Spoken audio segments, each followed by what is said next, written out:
Century मारता हुआ SGX Nifty और बड़े लंबे समय बाद एक गैप अप ओपनिंग के लिए तैयार होते हुए भारतीय बाजार। लेकिन बड़ा सवाल है कि क्या ये गैप अप ओपनिंग हम बरकरार रख पाएंगे, क्या मजबूती और बढ़ेगी या फिर ऊपरी स्तरों से आएगी बिकवाली।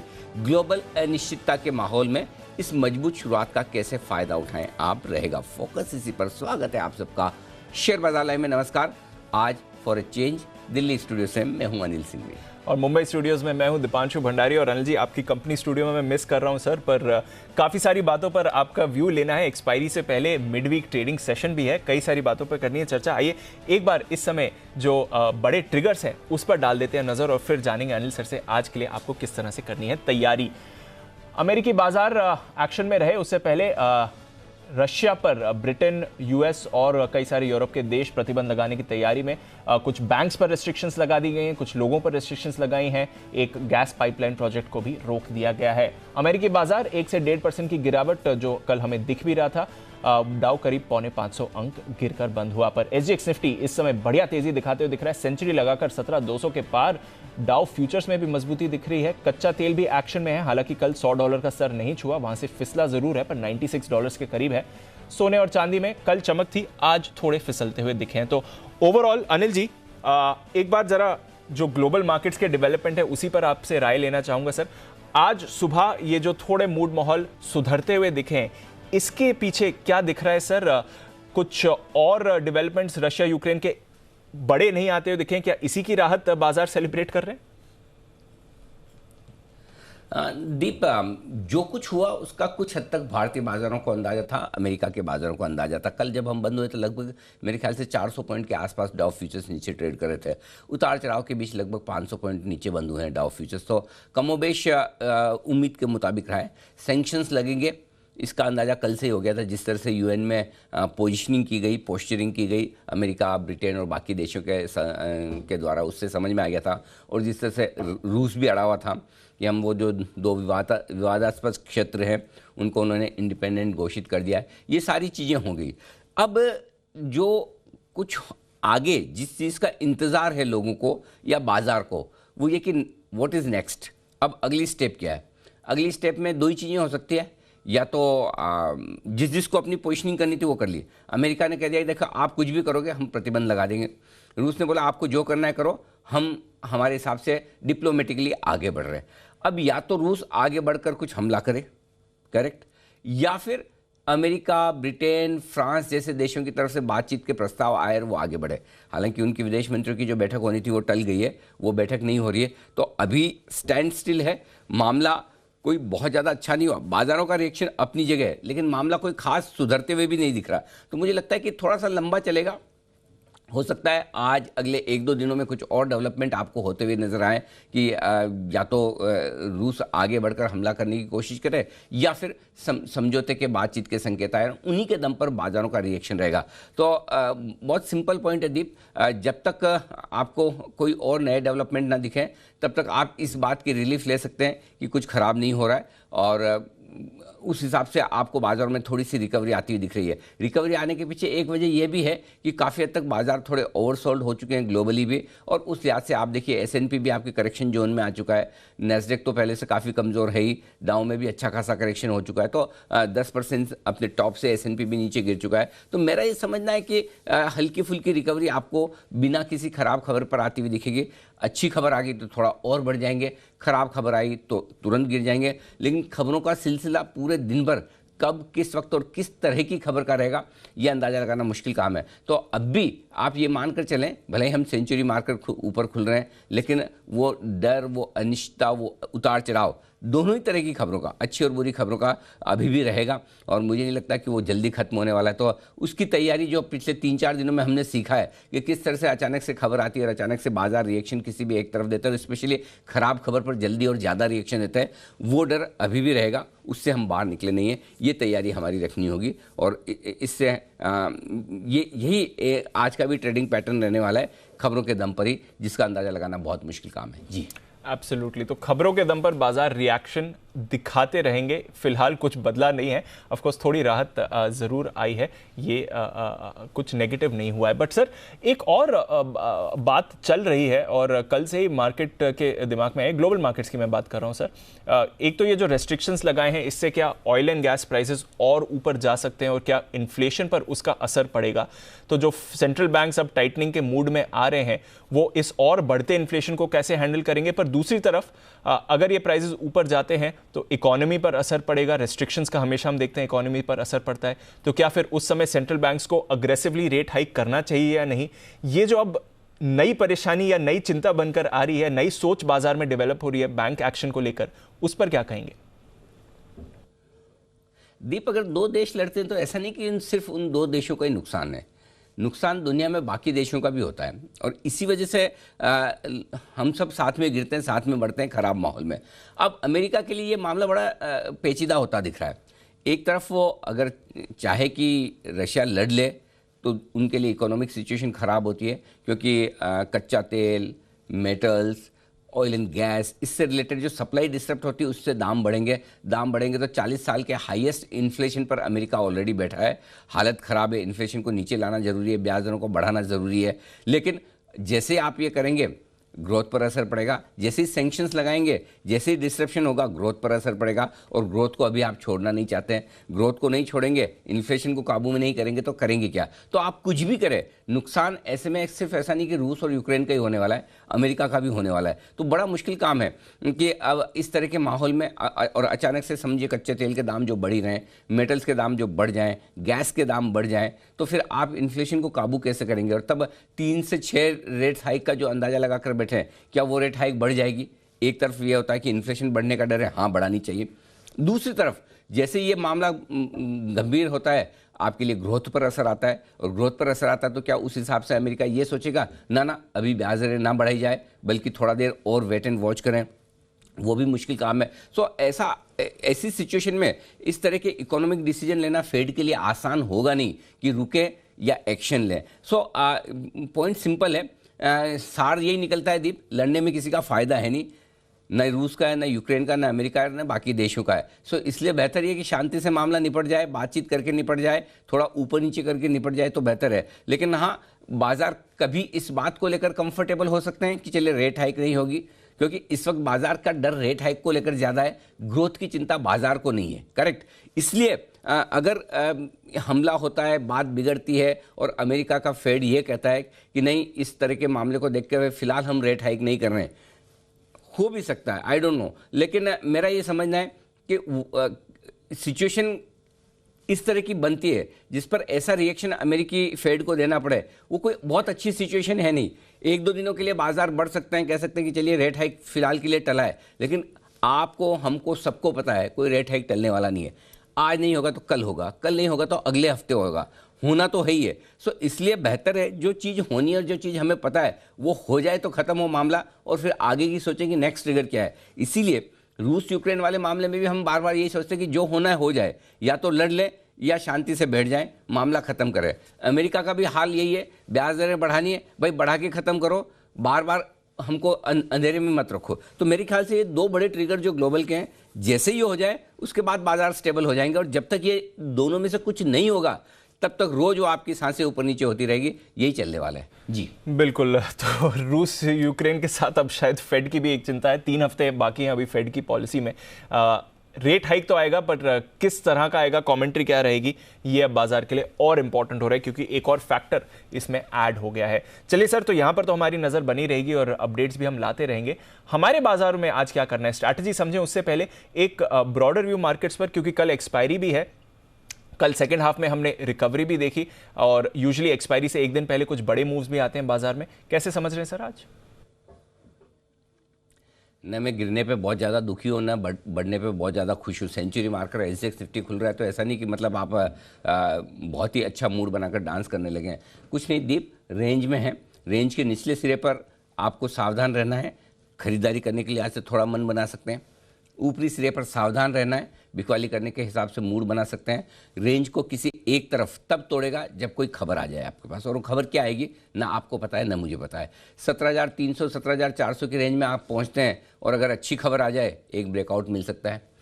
16,800 16,900 की रेंज में पहुंचे, खराब खबर आ जाए, ब्रेकडाउन मिल सकता है। अदरवाइज अगर इन रेंज के किसी एक सिरे पर पहुंचे और कोई खबर ना आए, वहां से आप फिर लौट आएंगे। यही होने वाला है।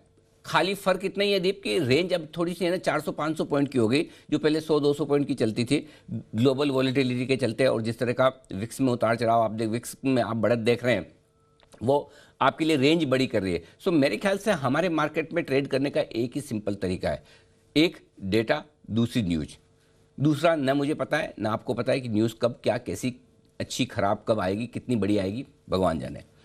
पहला डेटा हमें पता है, डेटा हमें पता है, लेकिन डेटा के केस में एक ही समस्या है, जब भी न्यूज़ भारी होती है डेटा हल्का पड़ जाता है। अदरवाइज साल में 12 महीने डेटा, 11 महीने डेटा काम करेगा, लेकिन इस तरह के माहौल में डेटा काम नहीं करता। लेकिन डेटा फिर भी एक काम ज़रूर करता है, और वो ये बताने की कोशिश करता है कि कहाँ आप रुकेंगे, ऊपर या नीचे की तरफ। तो फिलहाल जो मुझे डेटा कह रहे हैं वो सिंपल सी चीज़ है, 16,800 16,875 की रेंज आपके लिए सपोर्ट का काम करेगी, और 17,300 17,400 ऊपर की तरफ वो रेंज है जहां पर आपको बिकवाली आती दिखेगी। और इस रेंज के किसी एक तरफ जाने के लिए 16,800 को तोड़कर आप 16,400 16,600 की तरफ बढ़े, इसके लिए कोई बड़ी खराब खबर चाहिए। 17,300 17,400 को पार करके ऊपर की तरफ टिकें और वापस 17,600 17,800 की रेंज में बढ़ें, उसके लिए कोई बहुत अच्छी खबर चाहिए। जब तक ये नहीं होता है तब तक हमें 16,800 17,400 ये 600 पॉइंट की रेंज को ऊपर नीचे करके ट्रेड करना है। सिंपल यही तरीका है, इसके अलावा और कोई तरीका मुझे तो नहीं आता।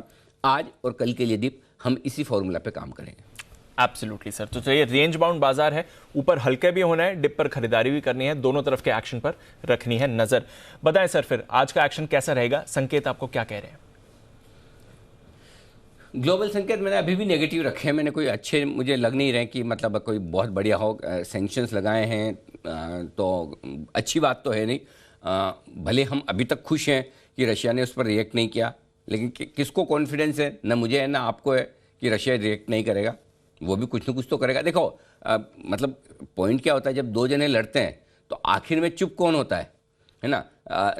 वो पता नहीं ना। समझो आप और मैं फाइट करें तो लास्ट वाला सेंटेंस मैं बोलूंगा या आप बोलेंगे, ये पता नहीं। तो ऐसा तो है नहीं कि अमेरिका ने सैंक्शन लगा के छोड़ दिया तो रशिया बोलेगा अब मेरी तरफ से कुछ भी नहीं बोलूंगा या कुछ भी नहीं करूंगा, उसके जवाब में कुछ और भी हो सकता है। ये सिंपल सी चीज़ है। अभी रशिया वाले उठेंगे, हो सकता है कोई उनके स्टेटमेंट सर इसमें आज एक अच्छी चीज है, आज रशिया में छुट्टी है सर, तो आशा करते हैं कि आज एटलीस्ट उठ के कुछ करें। नहीं, आज छुट्टी है। नहीं, ये कंफर्ट लेने वाली बात है। कौन सा छुट्टी के दिन ये एक्चुअली बताऊं, ये तो नेशनल इमरजेंसी है रशिया में। हाँ, बिल्कुल। हाँ, छुट्टी के दिन भी काम करते हैं, ये सैटरडे संडे भी काम करना पड़ता है ऐसी सिचुएशन में। तो भले ही छुट्टी हो, लेकिन कोई काम अगर करना है तो रुकेगा नहीं, ये हमें मान के चलना चाहिए। छुट्टी में सिर्फ इतना हो सकता है कि चलो ठीक है, ऑफिस नहीं खुले, मार्केट नहीं खुले, वो अपनी जगह ठीक है। बट इसलिए कभी भी कुछ भी खबर वैसे भी अभी भी आ सकती है, इसलिए ग्लोबल संकेत हमारे नेगेटिव साइड पर ही है। पहली चीज, एफआईएस के संकेत नेगेटिव हैं, घरेलू फंड्स के संकेत पॉजिटिव साइड पर हैं, वायदा कारोबार के संकेत हैं न्यूट्रल, सेंटिमेंट सावधानी भरा कोशिश हल्का सा नेगेटिव भी मान सकते हैं, और ट्रेंड न्यूट्रल है आपके लिए। तो ये सारे के सारे संकेत आपके लिए। जी दीप। ओके, तो ये है आपके लिए संकेत। ग्लोबल बाजार पर अभी भी नेगेटिव व्यू है, वॉलेटिलिटी आ सकती है। बताएं सर, फिर आज के लिए इंपॉर्टेंट लेवल्स कौन से हैं, बड़े लेवल्स कौन से हैं? बड़े लेवल्स 17,000 17,075 ये आपके लिए सपोर्ट जोन है, इस पर नजर रखिए। इसके नीचे गए तो कल वाला ही है, वही 16,800 16,875 16,850 होता है, मैंने 16,875 रखा है आपके लिए। थोड़ा सा 25 पॉइंट का लीवे ले लिया कि चलो ठीक है, कोई दिक्कत नहीं है। ठीक है, ये हो गया आपका निफ्टी में। ऊपर की तरफ 17,150 17,225 हल्की फुल्की रुकावट की जगह, जिसके आसपास हम खुलेंगे, वक्त बिताएंगे। इसके पार निकले तो 17,275 17,375 प्रॉफिट बुकिंग की जगह है, जहां पर आप जाते हुए देख सकते हैं बाजार को। बैंक निफ्टी 36,925 37,150 ये हल्की फुल्की सपोर्ट की जगह है बैंक निफ्टी के लिहाज से। इसके नीचे कल ही वाला लेवल है 36,650 36,825, और कल आपने देखा 36,825 का ही लो बनाकर बाजार घूमे हैं। तो परफेक्ट कल निफ्टी में भी 16,850। तो निफ्टी और बैंक निफ्टी ने कल एकदम परफेक्ट जगह डबल बॉटम बनाया है। देखते हैं उसे होल्ड कर पाते या नहीं। दो चीज़ें हो गई। अब आइए ऊपर की तरफ 37,650 37,825 बैंक निफ्टी के लिए ऊपरी जगह है, 38,050 38,200 वो रेंज है जहाँ पर आने पर आपको 100% प्रॉफिट बुकिंग करनी चाहिए और बिक वाली भी करनी चाहिए। तो ये आपके लिए बड़े जोन हो गए निफ्टी और बैंक निफ्टी पर। अब आइए जो आजकल हमने बदलाव किया स्ट्रेटेजी में, day range medium small big देने के बजाय मैं लेवल्स दे रहा हूँ ताकि बाजार के भारी उतार चढ़ाव में आपके लेवल्स हाथ में रहे, और ये सारे के सारे लेवल्स कैश मार्केट के हैं, ये ध्यान में रखिएगा। तो अब जो निफ्टी पर जहाँ हम बंद हुए हैं वो 17,075 के आसपास, 17,092 बंद हुए, 17,100 समझ लो राउंड फिगर में। इसके नीचे के लेवल्स क्या होंगे? 17,075, 17,000, 16,850, 16,800, बस 4 ही लेवल हैं। 16,800 के नीचे फिर नया घर खुल जाता है जो 16,600 16,400 तक ले जाता है, तो फिलहाल मैं उसकी बात नहीं कर रहा। जब तक 16,800 होल्ड है तब तक हम जितने कमज़ोर हैं उतनी है, फ्रेश कमज़ोर नहीं है। फ्रेश नई कमज़ोरी तब बनेगी जब आप 16,800 के नीचे ट्रेड करना शुरू करें, और जब तक ऐसा नहीं करते तब तक ठीक है, शांति है, ठीक है। अब आइए ऊपर की तरफ, 17,150 कल का हाई है, वहाँ तक ऊपर जाएंगे। उसके बाद के जो लेवल है 17,200 250 275 325 350 375, बेसिकली 17,200 से 17,400 की रेंज में दीप जगह जगह हर 25-50 पॉइंट पर आपके लिए सपोर्ट और रुकावट के लेवल हैं, तो उस हिसाब से आप अपनी पोजीशनिंग कर लें। बैंक निफ्टी बंद हुए हम 37,370 के आसपास, तो उसके ठीक नीचे 37,150 पहला सपोर्ट बनता है। 37,050 ये तो हो गए दो सपोर्ट जो 37,000 के ऊपर के हैं। अब 3 सपोर्ट लेवल जो 37,000 के नीचे के हैं, 36,925, 36,825 और 36,650, इन 3 सपोर्ट लेवल पर करिएगा फोकस। ऊपर की तरफ 37,500 पहला रुकावट का लेवल है, इसके बाद 37,650, 37,750, 37,825, ये 3 लेवल बनते हैं। 37,950, 38,050 और 38,200 ये फाइनल ऊपर के लेवल जिन पर आपको करना है फोकस। तो ये निफ्टी और बैंक निफ्टी पर आपके ऊपर के लेवल और रेजिस्टेंस और सपोर्ट लेवल। जी दीप, सारे लेवल्स अनिल जी ने आपको बता दिए हैं, कहाँ पर आएगा सपोर्ट, कहाँ पर है रेजिस्टेंसेस, और अनिल जी कह रहे हैं रेंज में है बाजार, दोनों तरफ की रेंज को रिस्पेक्ट करना जरूरी है। अच्छा सर, कल की वॉलेटिलिटी में क्या बदलाव हुए हैं पीसीआर में, एफआईएस की पोजीशनिंग अब कैसी दिख रही है सर? थोड़ी घटी है 5%, 59% से 54% आए, अच्छी बात है दीप। थोड़े से हम हल्के हो गए हैं, बढ़िया है। पुट कॉल रेशियो भी हल्का सा नीचे आया, 1.06 से 1.01, ठीक है, हल्के हो गए। विक्स 16% बढ़ा है, बढ़े जा रहा है। वोलेटिलिटी बनने के सारे संकेत हैं, उतार चढ़ाव बनने के, वो नहीं है, पता है।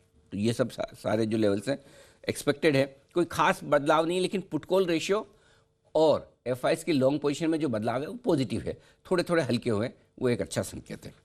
अब आइए स्टॉप लॉसेस। अब आज के लिए जो डीप स्टॉप लॉस है थोड़े दूर के हैं। क्लोजिंग बेसिस पर कल 17,100 का स्टॉप लॉस था। अब 17,092 को आप 17,100 की नीचे की क्लोजिंग माने या 17,100 ही माने, वो आपके विवेक पर, आपके दिमाग पर मैं छोड़ता हूँ। मेरे हिसाब से अभी तक डिसाइसिवली 17,100 के नीचे बंद नहीं हुए। 17,092 इज एज गुड एज 17,100। तो आपके पास दो ऑप्शन है, एक तो क्लोजिंग बेसिस पे स्टॉप लॉस 17,100 का ही लगा ले कि आज अगर नेगेटिव क्लोज बंद हो तो फिर आप ये मान सकते हैं कि 17,100 के नीचे बंद हुए। फर्ज करें वैसा ना हो तो आप स्टॉप लॉस 17,100 का लगाएं। आपको लगता नहीं 17,092 मतलब 17,100 के नीचे बंद हो गए, तो अब नया आपके लिए जो क्लोजिंग स्टॉप लॉस आएगा वो दूर आएगा, और वो आएगा 16,800 का। इंट्राडे भी यही रहेगा।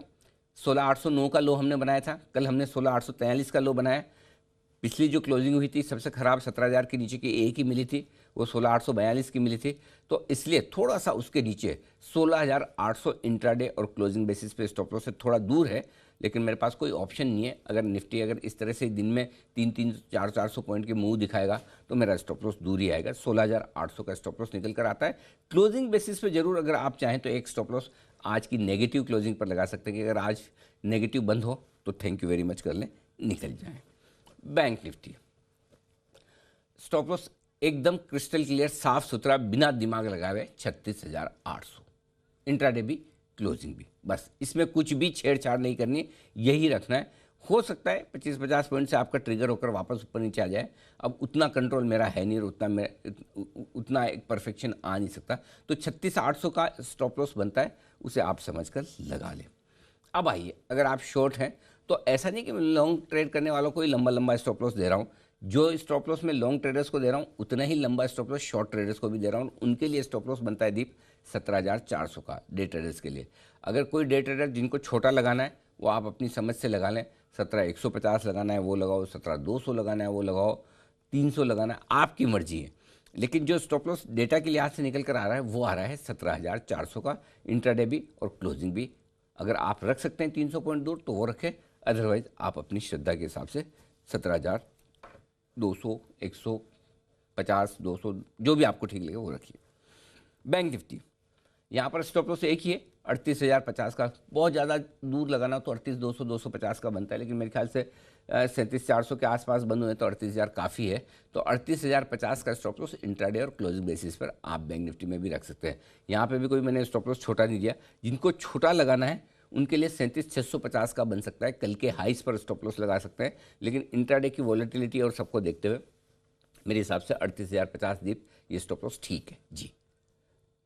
ये हैं आपके लिए सारे मौजूदा पोजीशंस। थोड़े स्टॉप लॉसेस दूर आ रहे हैं क्योंकि वॉलेटाइल है बाजार, बट रिस्पेक्ट करें रेंज को और अपने रिस्क के हिसाब से ही पोजीशन मेंटेन करें। नई पोजीशंस के लिए क्या सलाह देंगे सर? नई पोजीशन खरीदारी करें। निफ्टी देखिए ड्रीम रेंज जो है जिसका कल भी हमने बोला था, आपको याद हो 16,800, 16,875 की रेंज में आए तो जरूर खरीदिएगा, चांस लीजिएगा। आज भी वही रहा है। कल मौका मिला आपको, बढ़िया वाला मिला मौका, और अगर उस रेंज में खरीदा तो आप देखिए 16,850 से आप 17,150 आए हैं, 300 पॉइंट रिकवर हुए हैं, छोटी बात नहीं है। 300 का आप छोड़ भी दें, आपको 150, 200, 100 जितना भी मिला ना। तो आज फिर से अगर इस रेंज में बाजार आता है तो खरीदिएगा। स्टॉप लॉस 16,750 का लगाएंगे। टारगेट जो बनेगा 17,000, 17,050, 150, 17,100, 150 मीडियम टारगेट है, 200, 250 फाइनल टारगेट है। वाह कितने बढ़िया निकल के आए टारगेट, एकदम 50-50 पॉइंट पर। राउंड फिगर याद करना कितना आसान है। 17,000, 17,050, 100, 150, 200, 250 परफेक्ट। बेचने की राय है बिल्कुल है 17,275, 17,375, ये एक अच्छी रेंज है जहाँ पर आप बिकवाली कर सकते हैं। यहाँ पर स्टॉप लॉस आपके पास दो ऑप्शन है, या तो 17,450 का लगाइए या 17,500 का लगाइए। मैंने दूसरा ऑप्शन चुना है 17,500 का स्टॉप लॉस लगाने का। थोड़ा सा दूर का बड़ा स्टॉप लॉस चाहिए मुझे वोलेटिलिटी को देखते हुए, ताकि ट्रिगर ना हो, लेकिन लगाना स्ट्रिक्ट है स्टॉप लॉस ना। ऊपर में अगर आप बेचें तो 17,500 का स्टॉप लॉस है, 17,225 और 17,200 दो छोटे target, 17,150, 100 medium target, 17,075, 17,000 final target. ये आपके लिए निफ्टी पर बिकवाली करने की राय। तो ये दोनों हो गए निफ्टी के। अब दीप आप कहें तो बैंक निफ्टी भी साथ ही बता ही देता हूँ मैं। चलिए बैंक निफ्टी में 36,825, 36,925 एग्रेसिव ट्रेडर हैं, तो यहाँ पर खरीदारी करने की राय है। कल भी इसी रेंज में खरीदारी करने की राय थी और यहाँ से आपको एक अच्छा बाउंस मिला। आपने देखा बैंक निफ्टी में लगभग 700-800 पॉइंट का। आज भी फिर इस रेंज में अगर मौका मिले तो जरूर खरीदिए। स्टॉप लॉस स्ट्रिक्ट कल जो बोला है वही आज भी दूर का है, लेकिन यही लगाना है 36,650 का। बाकी जिनको छोटा लगाना है 36,750 का लगा लीजिए, लेकिन मेरी सलाह मानेंगे तो 36,650 का स्टॉप लॉस लगाइए। टारगेट बनेगा आपका 37,150, 37,325 दो छोटे टारगेट, 37,400 और 37,500, 600 ये मीडियम टारगेट है। 3, 400, 500, 600 और बड़े टारगेट बनेंगे आपके 37,400, 37,500, 37,600 मीडियम टारगेट है। 37,675, 37,800 और 37,925 तक के फाइनल टारगेट ऊपर के। सो ब्रॉडली रेंज आपकी जो निकल कर आती है बैंक निफ्टी की, नीचे 36,800, ऊपर 38,200, ये 1,400 की रेंज है जिसपे बैंक निफ्टी ट्रेड हो रहा है। और ऐसे में ऊपरी रेंज में पहुंचे बेचिए आप, और बेचने के लिए बढ़िया जगह है 37,800 से 38,000, इस रेंज में आज जरूर बेचिए। स्टॉप लॉस 38,250 के आसपास का आपको लगा लेना होगा ताकि आप सेफ रहेंगे। 38,250 पे स्टॉप लॉस लगाइए। टारगेट जो बनेगा 37,650, 37,500 दो छोटे टारगेट, 375, 150 और 37,050 मीडियम टारगेट, और बड़े टारगेट के तौर पर 36,925, 36,825 ये फाइनल टारगेट है जिसके लिए ऊपर में बिकवाली करनी। तो रेंज बहुत बढ़िया दिख रही है बैंक निफ्टी के लिए। नीचे सपोर्ट आपको जो दिखेगा वो दिखेगा 36,800, 37,000, ऊपर 38,000, 38,200। निफ्टी में 16,800, 16,850, 17,350, 17,400 ये आपके लिए बड़े लेवल है। अब इस रेंज के बाहर कहीं निकलने दें, दो ही कंडीशन में निकलेगा, या तो ये लड़ लें या प्यार से रह जाए। इनमें से जो भी पहले होगा उस हिसाब से हम आगे का एक्शन देखेंगे। जी दीप। तो ये है आपके लिए इस समय अनिल जी की तरफ से पूरा का पूरा मार्केट एक्शन, सारी रेंज, सारे लेवल्स जो निकल कर आ रहे हैं। सर थोड़ा बाकी डेटा भी समझ लें। बैन लिस्ट एक दिन बाहर जाने के बाद वापस इंडिया बुल्स हाउसिंग फाइनेंस, जो कल दोपहर को हम हाईलाइट कर भी रहे थे, आ गया है बैन में। तो India bulls housing, PNB, Escorts, ये 3 स्टॉक्स आज बैन में है। जो एफआईएस का डेटा है या जो कल का फंड्स का डेटा है सर, सारे बड़े नंबर्स आ रहे हैं। एफआईएस की तरफ से बड़ा बिकवाली का फिगर आया है, पर सामने स्टॉक फ्यूचर्स में बड़ी खरीदारी आई है, और डीआईएस की तरफ से बहुत ही बढ़िया खरीदारी का फिगर। कैसे देखें इस डेटा को? मेरे ख्याल से दीप कल एक बड़ा एचडीएफसी लिमिटेड का भी एडजस्टमेंट था, राइट? वो डील साइज बड़ी थी, तो हो सकता है उसकी वजह से भी लेकिन हालांकि जो मैंने देखा डेटा में, खरीदने और बेचने वाले दोनों ही शायद एफआईज ही हैं। सो अगर उसको हटा कर देखें तो नंबर्स ठीक है। और अगर बड़े डेटा जो दिख रहे हैं तो उस बड़े डेटा दिखने के पीछे एक वजह और है दीप, मंथली एक्सपायरी है ना। तो मंथली एक्सपायरी के 1-2 दिन पहले आपको थोड़ा सा एक्शन बढ़ते हुए दिखता है, क्योंकि अगर देखिए एफआईज ने स्टॉक फ्यूचर्स में कोई भी एक्शन किया हुआ है, उनको या तो फिर डिलीवरी लेनी है या अपनी शॉर्ट वोट काटनी है। आमतौर पर वो स्टॉक फ्यूचर्स भी जनरली बेचते हैं, इसीलिए आज से कि वहाँ लिक्विड है, पहले बेच दो, एक्सपायरी के नज़दीक आएगा तो हम पोजीशन रिवर्स कर लेंगे, कैश में खरीद लेंगे, बेच लेंगे, या फ्यूचर्स में काट लेंगे अपना ट्रेड। वही वाली चीज़ है। सो आप देखिए, अगर 3246 करोड़ के उन्होंने कैश में बिकवाली की है स्टॉक्स की, तो लगभग 2000 करोड़ की स्टॉक फ्यूचर्स खरीदे हैं। सो जो पहले स्टॉक्स उनके बेचे हुए होंगे, समझिए आपको जब बेचना है तो आपका जितना आप एग्रेसिवली बेच रहे हैं, जितना कैश में बिक जाए कैश में बेच दीजिए, कैश में नहीं बिकता तो फ्यूचर्स बेच दीजिए, और एक्सपायरी के नज़दीक आए तब फ्यूचर्स काट के वापस कैश में डिलीवरी उतार दीजिए। तो वो तरीका एफआईएस का रहता है, शायद उस वजह से 2000 करोड़ की खरीदारी आई है और 3200 करोड़ की बिकवाली जो है, तो 1250 करोड़ के नेट बिकवाली स्टॉक्स में है। इंडेक्स में 1350 करोड़ के आसपास की नेट बिकवाली है। तो आंकड़े कोई अच्छे तो है नहीं अभी भी एफआईएस की तरफ से, लेकिन हाँ उतने बुरे नहीं या उतना प्रेशर नहीं, प्रेशर थोड़ा सा कम होता हुआ दिखा है। दूसरी तरफ से एक और अच्छी चीज़ दीप ये है कि घरेलू फंड दबाकर खरीद रहे हैं, दम लगाकर खरीद रहे हैं। 4100 करोड़ की खरीदारी इंप्रेसिव है, इसमें कोई डाउट नहीं। तो जो कुछ सपोर्ट आ रहा है वो घरेलू फंड से ही है। अभी देखिए, न ट्रेडर्स को खरीदना है, न एचएनआई इन्वेस्टर्स को खरीदना है, और न एफआईएस को खरीदना है। सो सिर्फ और सिर्फ खरीदने वाले एक ही बचे, घरेलू फंड, और वो अपनी कैपेसिटी के हिसाब से सही वक्त पर। अभी अपने को लगता था कि 18,600 का लाइफ हाई बनाकर 18,000 पे क्यों नहीं ले रहे हैं, 17,800 पे क्यों नहीं ले रहे, 600 पे क्यों नहीं ले रहे। अब पता चला नहीं ले रहे तो ठीक ही कर रहे थे, नहीं तो आज कौन लेता। तो सही वक्त पर ले रहे हैं, अपनी ताकत के हिसाब से खरीदारी करें, ठीक है दीप, इसमें कोई दिक्कत नहीं है। तो आंकड़े ठीक है एफआईएस की तरफ से जी, आंकड़े अच्छे हैं एफआईएस की तरफ से, ये एक अच्छी बात है। सर, वायदा कारोबार के कोई इंपॉर्टेंट लेवल्स आज के लिए है ना? 17,000 सबसे ज़्यादा इंपॉर्टेंट यही है। 17,000 पर हाईएस्ट ओपन इंटरेस्ट से पुट में 65 लाख 65 लाख शेयरों का। इसके नीचे जाएंगे तो और फ्रेश खराबी होगी, ऊपर है तब तक ठीक है। सो 75.90 100 पॉइंट का क्वेश्चन तो आपके वैसे हो गया। सो आपको कमजोरी 17,000 के नीचे से ही गिननी है, और उसमें भी 16,800 16,850 75 आपके लिए स्ट्रॉन्ग सपोर्ट का काम कर लेगा। सो उस लिहाज से एक अच्छा क्वेश्चन है आपको। और 17,000 के कॉल पर 34 लाख शेयरों का ओपन इंटरेस्ट है। तो जैसे आप 17,000 के नज़दीक आएंगे, एक बार तो कॉल राइटर भी अपनी पोजीशन काटने की कोशिश करेगा कि मैंने गलती से कॉल बेचें, चलो नीचे आया काट लेते हैं, ठीक है। सो 17,000 आज के लिए एक बार मेक और ब्रेक का काम करेगा, और एक बार 17,200 के पार खुल जाए, टिक जाए, आप अपना स्टॉक लॉस 17,000 पर भी खींच कर ला सकते हैं, इंट्राडे वाला जो 16,800 पर रखा है अभी, ठीक है। ऊपर की तरफ 17,300 के आसपास हल्की फुल्की रुकावट है, 37 लाख शेयरों का। तो गैप से खुलने के बाद आपके लिए जो रेंज बनेगी दीप, वो 17,000 17,300 की बनेगी। ये वायदा कारोबार के डेटा बता रहे हैं, ये आपके लिए बहुत क्रिस्टल क्लियर डेटा निकल कर आ रहे हैं। अब आइए बैंक निफ्टी, 37,370 पर आप बंद हुए। 37,500 आपके लिए मेक और ब्रेक लेवल है। 130 पॉइंट आप ऊपर खुल जाएं तब तक भी आप कल जैसे ही है, अच्छे नहीं है। तेजी आपको 37,500 के ऊपर से गिननी है। 37,500 के कॉल्स पर 14 लाख शेयर हैं, पुट पर 11 लाख शेयर हैं। तो यही रस्साकशी वाला, ताकत आजमाइश वाला लेवल यही है 37,500। नीचे सपोर्ट 37,000 के आसपास है, हाईएस्ट ओपन इंटरेस्ट से पुट में 18 लाख शेयरों का, तो वही 36,800 37,000 स्ट्रॉन्ग सपोर्ट है। ऊपर में 38,000 पर अच्छी खासी तगड़ी पुट राइटिंग होकर रखी है, 22 लाख शेयर हाईएस्ट है, तो वही 38,000 38,200 रुकावट है। बहुत क्रिस्टल क्लियर डेटा है, मतलब बड़े दिनों बाद दीप इतना आसानी से है ना, एफएनओ के डेटा भी निकल कर आ रहे हैं लेवल्स के हिसाब से, और निफ्टी के भी निकल कर आ रहे हैं। मतलब बड़ा, मतलब कम मेहनत में सारा काम हो गया आज वैसे। चलिए, तो डेटा अभी क्लियरली आपको इंडिकेट कर रहे हैं बाजार का एक्शन एक्सपायरी से पहले का दिन है और थोड़ा मूड माहौल भी बाजार का आज सुबह तो बेहतर ही दिख रहा है। आइए फिर समझ लेते हैं कौन से स्टॉक्स पर रखनी है आपको नजर आज के लिए और साथ ही ब्रोकरेज क्या कह रही है। कुशल, देवांशी दोनों हैं हमारे साथ तैयार। मॉर्निंग देवांशी, बताएं आज के ट्रिगर्स और कुछ खबरें।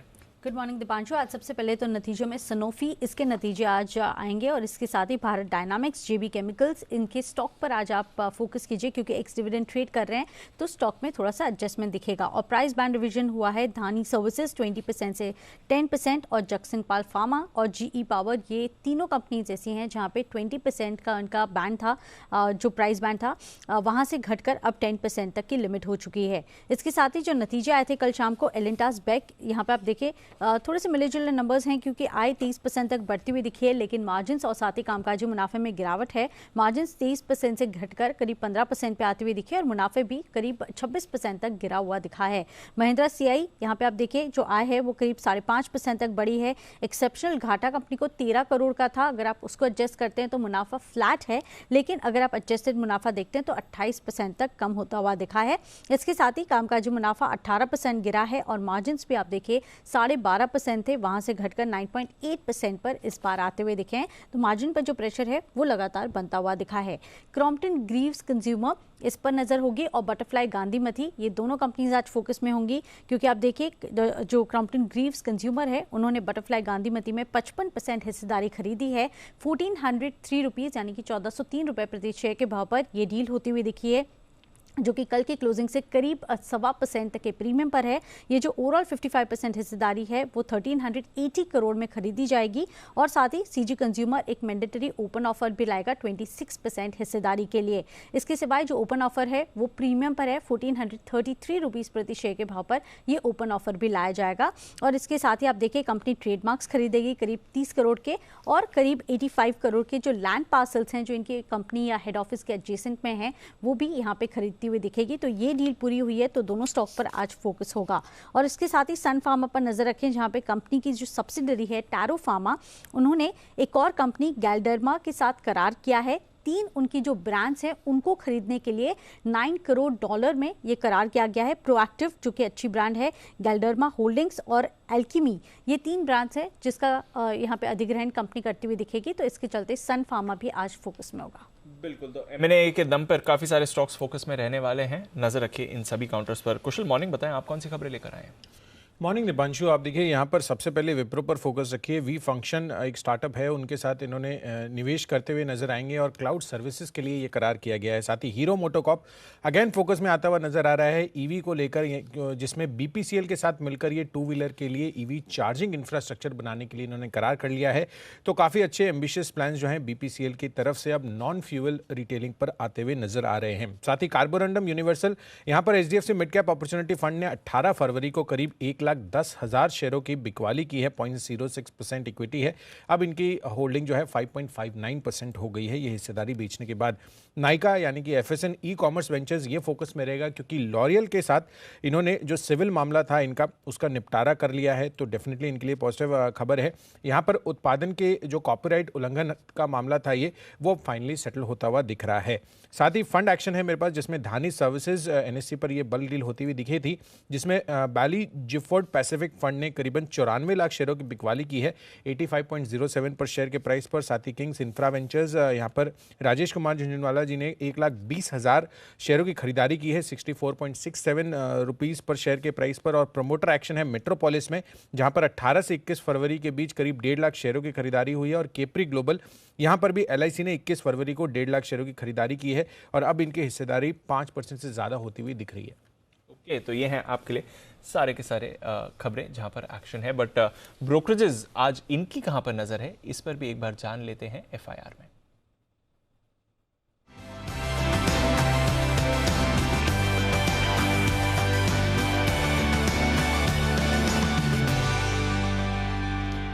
बताएं कुशल, आज की रिपोर्ट क्या कह रही है। बिल्कुल, तो सबसे पहले एनबीएफसी एचडीएफसी लिमिटेड जिसमें कल ब्लॉक डील होती हुई दिखी थी, उसमें गोल्डमैन सैक्स की राय आती दिखी है, जहां पर न्यूट्रल से बढ़ाकर अब रेटिंग इन्होंने खरीदारी की कर दी है और टारगेट्स भी बढ़ाए हैं। 2907 रुपए से बढ़ाकर 3081 रुपए के लक्ष्य अब ये दे रहे हैं। एक्सिस बैंक पर भी 2 रिपोर्ट्स आई हैं, जहां पर जेपी मॉर्गन यहां पर न्यूट्रल की रेटिंग बरकरार रखी है 770 के लक्ष्य के लिए। मार्जिन ये कह रहे हैं कि आगे चलकर काफी अपसाइड पोटेंशियल है इसमें और साथ ही ग्रोथ जो है वो अब आगे चलकर ब्रॉड बेस्ड होता हुआ दिखेगा। और साथ ही नोमुरा ने भी खरीदारी की राय यहां पर बरकरार रखी है और लक्ष्य यहां पर इनफैक्ट 980 रुपए की दे रहे हैं। मौजूदा भाव आप देखेंगे तो 780 रुपए का है। साथ ही क्रेडिट स्विस यहां पर जो है बंधन बैंक पर बुलिश हो रहे हैं, मेंटेन आउट परफॉर्म किया है इन्होंने और टारगेट जो है 360 रुपए की दे रहे हैं। मौजूदा भाव 308 310 रुपए के लेवल्स पर है और ये मान रहे हैं कि जो माइक्रो फाइनेंस इंडस्ट्रीज है वहां पर रिकवरी अभी भी जारी है और आगे चलकर ग्रोथ जो है काफी अच्छा ट्रेंड हो सकता है। और नॉन एमएफआई लोन्स जो है बंधन बैंक का वहां पर भी अच्छा प्रदर्शन आता हुआ दिख रहा है। जेपी मॉर्गन ने आईटी पर भी रिपोर्ट निकाली है और आगे चलकर ये मान रहे हैं कि यहां पर डिजिटल ER&D सर्विसेज यहां पर इसकी अच्छी एक्सपोर्ट अपॉर्चुनिटी बन सकती है भारत से और काफी अच्छी अर्निंग्स ग्रोथ अगले 3 सालों में आ सकती है, जिसमें 3 स्टॉक्स यहां पर फोकस किए हैं। सबसे पहले L&T टेक्नोलॉजी सर्विसेज, यहां पर इनफैक्ट तीनों ही काउंटर्स में इन्होंने इनिशिएटिंग कवरेज अपनी निकाली है न्यूट्रल रेटिंग के साथ। L&T टेक्नोलॉजी में 4500 के लक्ष्य, साथ ही परसिस्टेंट सिस्टम, ये इंटरेस्टिंग है, 3900 रुपीज का आसपास का प्राइस है और यहां पर इनिशिएट किया है ओवरवेट रेटिंग के साथ और 4900 रुपीज के लक्ष्य इसमें सुझा रहे हैं। साथ ही टाटा इलेक्साई यहां पर भी इनिशिएट किया अंडरवेट के साथ और 4700 रुपए के टारगेट देख रहे हैं और मौजूदा भाव टाटा इलेक्साई के देखेंगे तो करीब 6550 रुपए का है। इन्फोसिस पर भी यूबीएस ने रिपोर्ट निकाली है न्यूट्रल रेटिंग के साथ 1820 रुपए के लक्ष्य यहां पर दे रहे हैं। साथ ही यूबीएस ने बीपीसीएल पर भी इंटरेस्टिंग रिपोर्ट निकाली है, जिस तरह से यहां पर हम हीरो मोटोकॉर्प के साथ करार करते हुए देख रहे हैं। 650 के लक्ष्य ये दे रहे हैं। खरीदारी की राय बीपीसीएल की पर यूबीएस की बरकरार है। इन्वेस्टेक ने जिंदल स्टेनलेस पर खरीदारी की राय बरकरार रखी है, 314 रुपए के टारगेट दे रहे हैं। मौजूदा भाव 192 रुपए का है। साथ ही एचएसबीसी ने 2 रिपोर्ट्स कंज्यूमर अप्लायंसेस स्पेस में, जिसमें क्रॉम्पटन ग्रीव्स कंज्यूमर पर 520 रुपए के लक्ष्य दे रहे हैं। खरीदारी की राय बरकरार यहां पर भी रखी है और हैवेल्स पर भी इन्होंने बाई की रेटिंग मेंटेन की है और 1340 रुपए के यहां पर भी लक्ष्य दे रहे हैं। 1200 रुपए का आसपास का अभी मौजूदा प्राइस है हैवेल्स इंडिया पर। ओके, तो ये है वो सारी की सारी खबरें जिन पर रहेगा आपको एक्शन भी और साथ ही ब्रोकरेज रिपोर्ट्स पर भी। आइए, मेहमान जुड़ चुके हैं हमारे साथ और बेहद खास मेहमान हमारे साथ हैं इस वक्त। मेरे साथ दिल्ली स्टूडियो में कुणाल जी हैं। कुणाल जी, सुप्रभात। आप मेरा स्वागत करेंगे, मैं आपका करूँ? अनिल जी, मुझे ही करना चाहिए आपको। देखिए, आप दिल्ली आए और दिल्ली आने के लिए अनिल जी इससे अच्छा वक्त हो ही नहीं सकता है। अरे बहुत ही क्योंकि खूबसूरत ऐसा मौसम है। जबरदस्त मौसम है, रोमानी मौसम है और उसमें आपका आना तो अनिल जी बाजार को भी अब मुझे लगता है कि कुछ फायदा होगा। पता ही नहीं चल रहा कि ठंड लग रही है कि गर्मी लग रही है। अनिल जी यही बिल्कुल मौसम perfect अच्छा है। मौसम ये है। जो 15 दिन है ये स्वीट स्पॉट है अनिल जी। तो बस जितना गर्मजोशी से आपने मेरा दिल्ली में स्वागत किया, उससे डबल अनिल जी गर्मजोशी ये से बताइए, आपका स्टूडियो में स्वागत है। आपको दिल्ली क्या खींच लाया है? यहाँ पे 2 चीज मशहूर है, एक तो चाट है और दूसरा चाट कॉर्नर। बॉस लोग मैं हमारे इंटरनल कॉन्फ्रेंस के लिए आया हूँ, ऑफिस की है, तो ऑनेस्टली तो उसी के लिए आया हूँ। बाकी तो आप लोगों से मिलने की इच्छा हमेशा रहती है। चाट तो खा ही सकते हैं। बिल्कुल बिल्कुल। फिलहाल चाट खाए ना खाएं, चाट कॉर्नर के कौन सा आपके लिए जरूर आते हैं दिखेंगे। तो कुणाल जी, करिए शुरुआत आप अपनी आज की पिक के अनिल साथ। जी देखिए, वैसे तो कॉल है जो कल मैंने और राकेश जी ने साथ मिलकर दी थी, वो है बिरला सॉफ्ट। बिरला सॉफ्ट बहुत जबरदस्त चार्ट है। कल हमने खरीदारी की राय दी थी, लेकिन कुछ नया कारनामा करना हो तो मेरी राय में HDFC खरीदना चाहिए। सबसे सेफ बाय है इन स्तरों पर, जहां पर एक बड़ा करेक्शन आ चुका है और अब एक मेजर सपोर्ट से बाउंस आता हुआ दिख रहा है।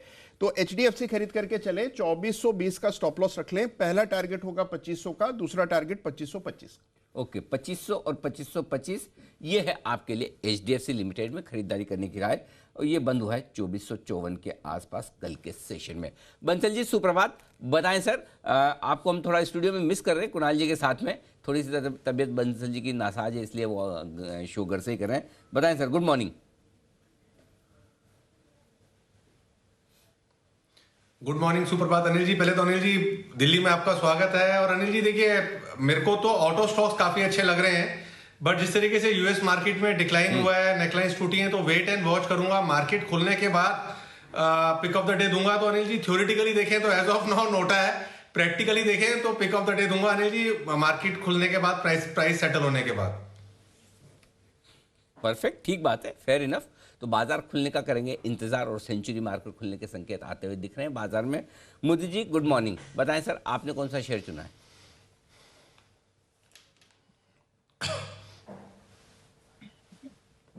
मोदी जी, क्या आप सुन पा रहे हैं मुझे? चलिए मोदी जी से फिर से संपर्क, तब तक आइए सुमित जी, तब तक आइए अमरीश सर से ले लें उनकी पसंद की शेयर आज के लिए। अमरीश सर, गुड मॉर्निंग, बताएं सर। गुड मॉर्निंग अनिल जी। मेरा आज का पिक है वर्लपूल, जो लीडिंग प्रोड्यूसर है होम अप्लायंसेस का। Refrigerators, air conditioners, washing machines, microwave, dish washers, और काफ़ी अच्छी तरह से इन्होंने एस्टेब्लिश किया। इनका ब्रांड काफ़ी ग्रोइंग ब्रांड है, स्पेशली रेफ्रिजरेटर और वॉशिंग मशीन्स में तो थर्ड पोजीशन है बोथ कैटेगरीज में। काफ़ी अच्छा ब्रांड रिकॉल है, और लास्ट 5 साल में स्पेशली FY16 टू FY20 में कैगर ग्रोथ नियरली 15% का दिखाया, and they been increasing the market share by 100 basis points every year. Even Q3 FY22 में ओवरऑल अर्निंग्स थोड़े फ्लैट थे, पर भी इन्होंने गेन किया मार्केट शेयर, और इनकी कैपेसिटी भी एक्सपेंड कर रहे हैं। I mean we should have manufacturing in India of front load washing machines जो नॉर्मली इंपोर्ट होते हैं, and this should be operative by FY23। Overall capacity utilisation करीब 75% का है, और डिस्ट्रीब्यूशन रीच देखें तो बाकी जो MNC कॉम्पिटिटर्स है जैसे LG या सैमसंग, इनके आई मीन नियरली इक्विवेलेंट है इन डिस्ट्रीब्यूशन रीच। और रिसेंटली इन्होंने रिमेनिंग स्टेक लिया एलिका में, which is a premium brand in cooking range, और वर्लपूल इज प्लानिंग टू, और at least has a goal to become number 2 in this range.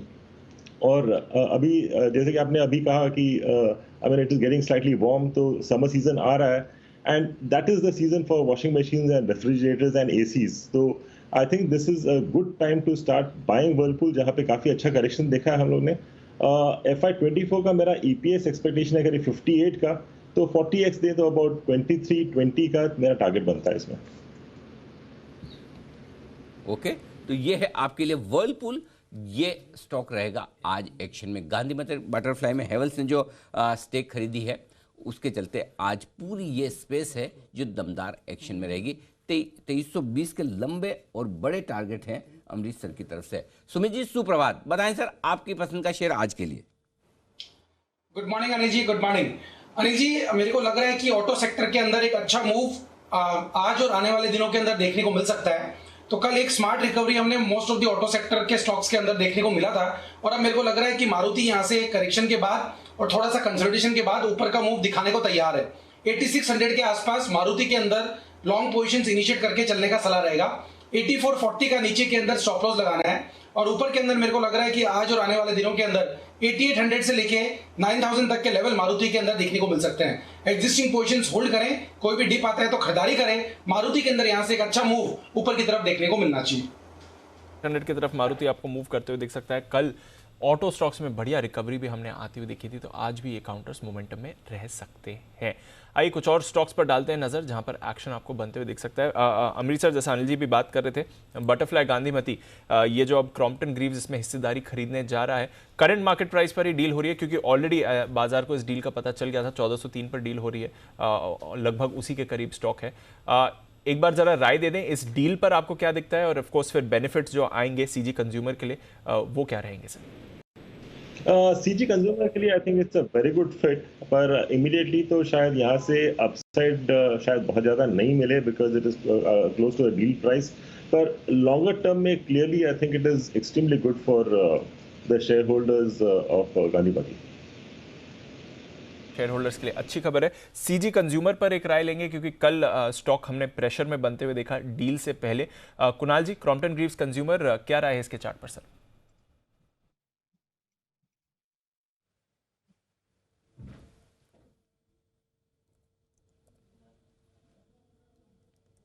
Deepanshu, देखें अगर Crompton Greaves consumer के chart को देखें तो स्टॉक में हमने एक बड़ा करेक्शन देखा। करेक्शन के बाद जो अच्छी बात है वो है कि एक सपोर्ट है जो कि 365 रुपये से 370 के बीच है, और उन्हीं लेवल से हमने इसमें एक रिबाउंड आता हुआ देखा है। तो मेरी राय में यहाँ से आपको एक अपमूव देखने की पूरी संभावना है। जब तक स्टॉक 365 के नीचे नहीं जाता, नई कमजोरी नहीं देखने को मिलेगी, और पुल बैक में हो सकता है कि आपको 430 रुपये तक के लेवल्स भी देखने को मिले। तो मेरी राय में यहाँ पर रिस्क रिवॉर्ड बाय के साइड में ज़्यादा टिल्टेड है। खरीदारी की राय रहेगी 420-430 का टारगेट। 430 के टारगेट्स रहेंगे। क्रॉम्पटन ग्रीव्स कंज्यूमर इस पर रखिए नज़र, बटरफ्लाई गांधीपति इस पर भी रखनी है आपको नज़र। डील का इम्पैक्ट यहाँ पर आते हुए दिखेगा। सन फार्मा ये भी आज फोकस में रहने वाला है क्योंकि टारो इनकी जो सब्सिडी है उसने 3 कंपनीज में हिस्सा खरीदा है। करीब $9 करोड़ की ये डील आपने कल आती हुई देखी है। सन फार्मा के चार्ट पर क्या करना चाहिए इस पर भी लेते हैं एक बार राय सुमित जी से। सुमित जी बताएं।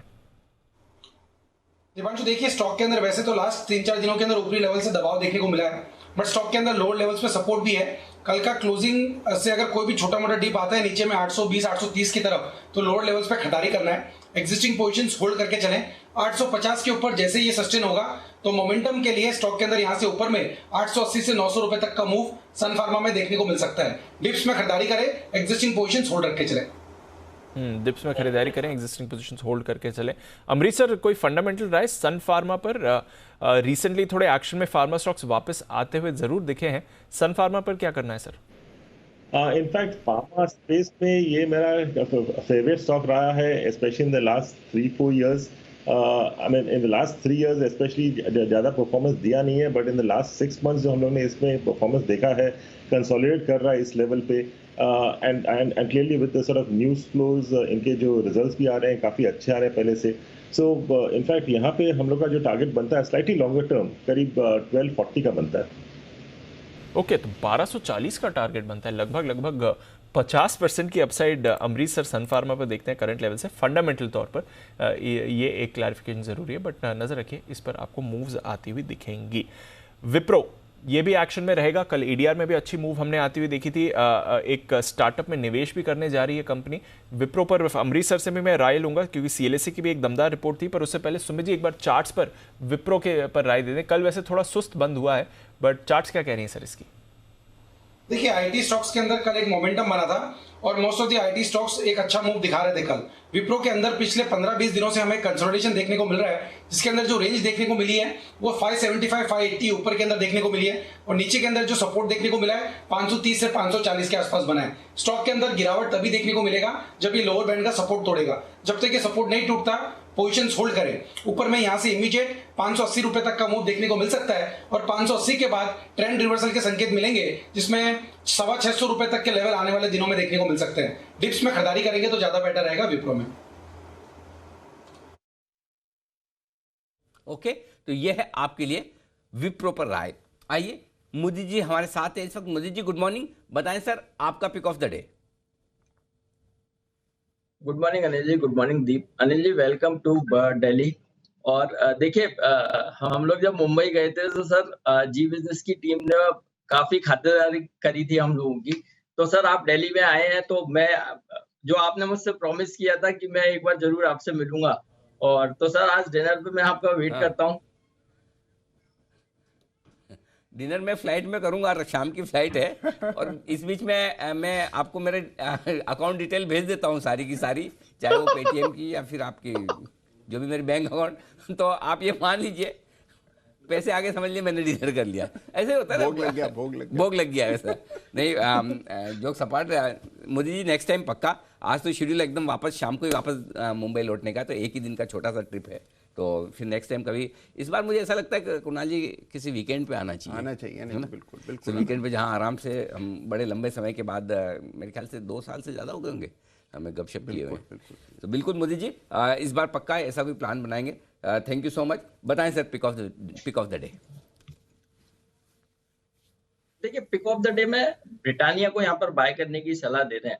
स्टॉक में देखिए स्ट्रक्चर पूरी तरह से अभी सेटल नहीं हुआ है, स्टॉक में स्ट्रक्चर वीक बना है, लेकिन सपोर्ट के पास से स्टॉक में वीकली चार्ट्स पर रिवर्सल देखने को मिला है। थोड़ा सा हम प्रीएम्प्ट कर रहे हैं, जैसे ही 3500 के ऊपर ये काउंटर निकलेगा 3550 3570 तक के अपसाइड मूव दिखाता हुआ नजर आएगा, क्योंकि लास्ट 7 सेशन का ब्रेकआउट कल के सेशन में देखने को मिला है। तो लग रहा है यहाँ से फॉलो बाइंग देखने को मिलेगी, और आज के लिए जिस तरह से गैप अप ओपनिंग मार्केट्स में नजर आ रही है, तो लग रहा है कि ब्रिटानिया यहाँ से आउट परफॉर्मेंस दिखा सकता है। 3550 के टारगेट्स के लिए ब्रिटानिया को लॉन्ग करके चल सकते हैं। स्टॉप लॉस रहेगा 3460 का। करनी है आपको खरीदारी 3460 का होगा चाहिए स्टॉप लॉस। आइए अमृतसर से विप्रो पर राय लेनी थी। अमृतसर सीएलएसए की 2 दिन पहले एक बहुत ही दमदार रिपोर्ट आई थी। वो कह रहे थे कि जिस तरह से कंपनी का नया मैनेजमेंट प्लान्स एग्जीक्यूट कर रहा है, आगे के जो इनके प्लान्स हैं किसी भी लेवल पर खरीदारी करिए, आगे अच्छा समय रहेगा। ये बुलिशनेस जस्टिफाइड है सर विप्रो पर? टू अ सर्टेन एक्सटेंट, क्योंकि स्पेशली लास्ट 3-4 साल में काफी इसने अंडर परफॉर्म किया था compare to the other IT stocks, और recently we are seeing that the performance is improving and clearly surely जो न्यू मैनेजमेंट है उनके हिसाब से I think things are improving in Wipro. At the same time जिस हिसाब से भी रुपी भी शायद डिप्रिशिएट करेगा two levels of about 77, that's the expectation. Overall IT space I think should do decently well. तो विप्रो में भी मुझे यहाँ से तो अपसाइड दिखाई दे रहा है, but may not be too high. In fact I am looking at levels of about 640 650 again longer term में। शॉर्ट टर्म में शायद we could see levels of about 580 to 590। 590 के टारगेट्स तो अमृतसर के भी हैं, बट आगे नजर रखिए, आईटी स्टॉक्स इस समय थोड़ा और एक्शन में आपको बनते हुए दिख सकते हैं। एक्शन में बनेंगे कुछ और काउंटर्स भी। हीरो मोटोकॉर्प, मुदे जी इसके चार्ट पर राय दें। कल भी थोड़ा मोमेंटम में दिखा था। बीपीसीएल के साथ इन्होंने टू व्हीलर चार्जिंग इंफ्रास्ट्रक्चर बनाने के लिए करार किया है। चार्ट्स क्या कहती हैं सर हीरो मोटो के? देखिए चार्ट्स बहुत अच्छे बने हुए हैं और मार्केट की वोलेटिलिटी स्टॉक पे कहीं भी हावी नहीं हो रही है। स्टॉक में एक inverse head and shoulder pattern बनाया, उसके ब्रेकआउट दिया और ब्रेकआउट को होल्ड कर पा रहा है। सारे इंपॉर्टेंट मूविंग एवरेजेस के ऊपर ये काउंटर ट्रेड हो रहा है और तगड़े वॉल्यूम के साथ बाइंग भी नजर आ रही है। तो जिस तरह के चार्ट्स प्लेस्ड हैं, लग रहा है यहाँ से पहला टारगेट 2800 का बनेगा और 2800 ब्रेक होगा, उसके बाद ये काउंटर 2870 तक के अपसाइड मूव दिखाता हुआ नजर आएगा। तो कोई भी डिप आता है एक बाइंग अपॉर्चुनिटी रहेगा। स्टॉप लॉस आएगा 2680 का। यहाँ पर जिसके पास पोजीशन है होल्ड कीजिए, बाय कर सकते हैं। 2870 तक के अपसाइड मूव हीरो मोटोकॉर्प में नजर आते हैं।